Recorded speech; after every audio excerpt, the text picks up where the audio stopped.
racing hasn't exactly laid down a patch of rubber glory in the US.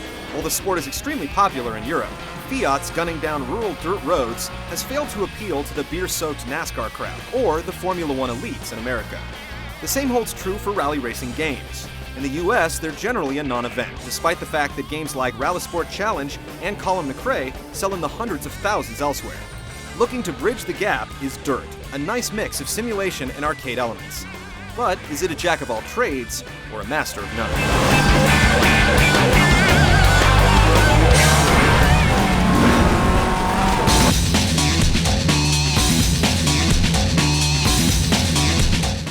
While it doesn't bear his name, Dirt is really the next-gen debut of the Colin McRae Rally series. Past games in the franchise, while extremely realistic, have been known to have Spartan presentation that's high on substance, but low on flash. All that has changed this time around, with an elegant menu interface that's narrated by Extreme Sports poster boy Travis Pastrana. Want new cars and accessories? Then you'll have to earn them in career mode. This slick presentation is the gateway to a full tank of content. If you can dream of an off-road event or vehicle, you're going to find it here. The career mode is where most will spend their time, climbing a massive pyramid of events, unlocking and buying new vehicles along the way. There are truck races across motocross courses, long-winded scrambles down dusty dirt roads, tarmac-laden ovals, daunting hill climbs, and just about everything in between. As you complete events, you're rewarded with points that ultimately unlock races higher on the pyramid.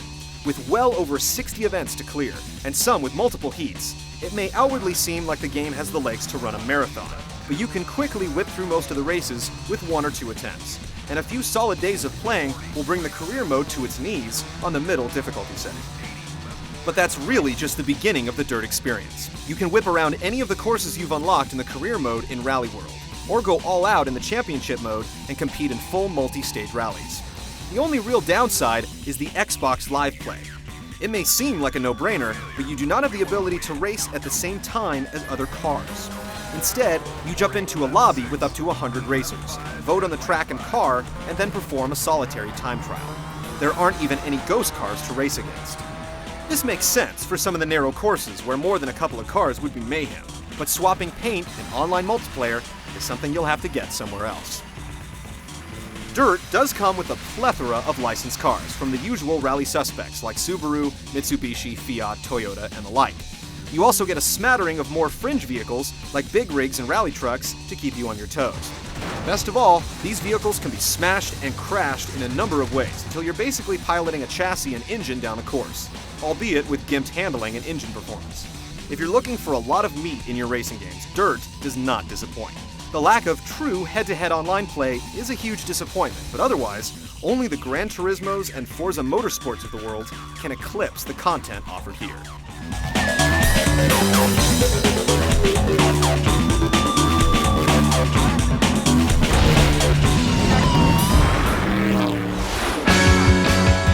One thing that the Colin McRae Rally series has nailed in the past is how it feels to strap yourself into a rocket-propelled hatchback and careen down entirely too narrow courses, holding onto each turn by the seat of your pants.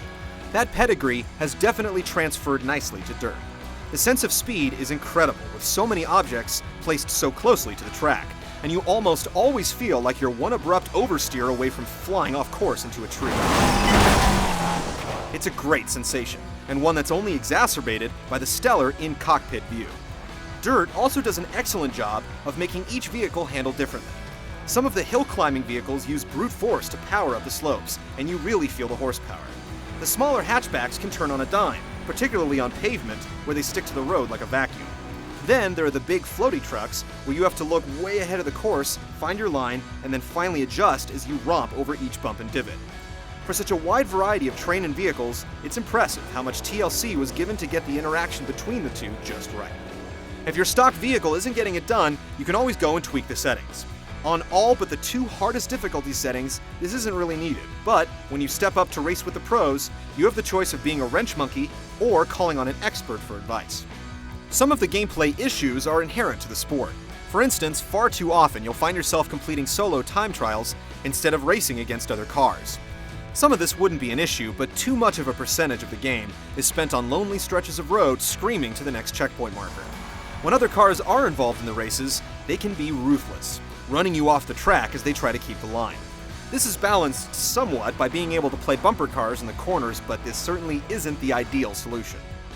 The time trials are normally held on the windy, narrow courses, and as luck would have it, there's a co-pilot sitting there giving you an audible update of impending sections of the track.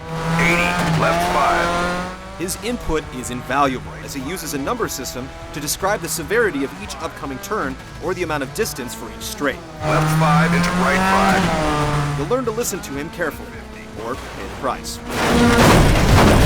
The most annoying aspect of Dirt is easily the loading times. Codemasters has attempted to cleverly hide them by rolling through detailed stats based on your performance, but it can literally take a minute to load up a race. Of course, the ultra-cool driver cockpit view makes up for it a little, but this game could have used a little more time in the optimization tank. Niggling issues aside, Dirt replicates the sensation of piloting tricked-out go-karts, loud-as-hell rally trucks, and horsepower-out the tailpipe hill climbers across dirt, tarmac, and gravel, as well as any game before it.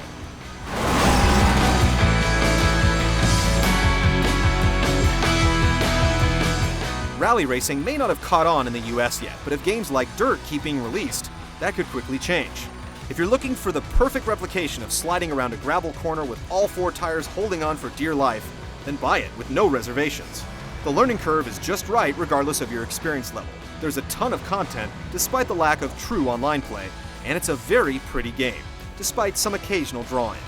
Dirt is the ultimate ambassador for the sport.